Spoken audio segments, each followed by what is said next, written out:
ఎక్కడి నుంచి వస్తున్నారు మ్యామ్? కుకట్పల్లి నుంచి. ఇన్స్టాగ్రామ్లో చూసి వస్తున్నారా?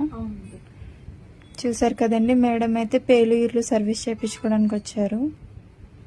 చూడండి మేడంకి ఎలా ఉన్నాయో. ఇప్పుడు ఇవన్నీ అయితే మొత్తం రిమూవ్ చేసిస్తామండి. చూసారు కదండి, మేడంకి అయితే పేలు అనేవి మొత్తం రిమూవ్ చేసేసాము. ఇలా మిషన్స్తో అయితే రిమూవ్ చేసిస్తామండి.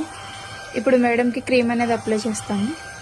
ఇలా క్రీమ్ అనేది అప్లై చేస్తామండి. స్కాల్ఫ్ కంటేలా అప్లై చేసుకోవాలి. అప్లై చేసాక ఇలా రబ్ చేసుకోవాలి. ఇలా లేయర్కి క్రీమ్ అనేది అప్లై చేసుకోవాలండి. అప్లై చేసుకున్నాక ఇలా రఫ్ చేసుకోవాలి. ఈ క్రీమ్ వచ్చేసి లేడీస్, జెంట్స్, పిల్లలు ఎవరైనా యూజ్ చేయొచ్చండి. క్రీమ్ అప్లై చేసుకున్నాక ఇలా 3 to 5 minutes అనేది మసాజ్ చేసుకోవాలండి. ఈ క్రీమ్ వచ్చేసి all over India courier available. Local అయితే ర్యాపిడో చేస్తాం, లేదనుకుంటే సెలూన్కి విజిట్ అయ్యి కూడా తీసుకోవచ్చు. మా సెలూన్ వచ్చేసి Hyderabad Manikonda, Puppalguda, Babai hotel opposite Sri Divya colours beauty salon. Morning 10 to night 10 వరకు ఓపెన్ లోనే ఉంటుంది. సండే కూడా అవైలబుల్.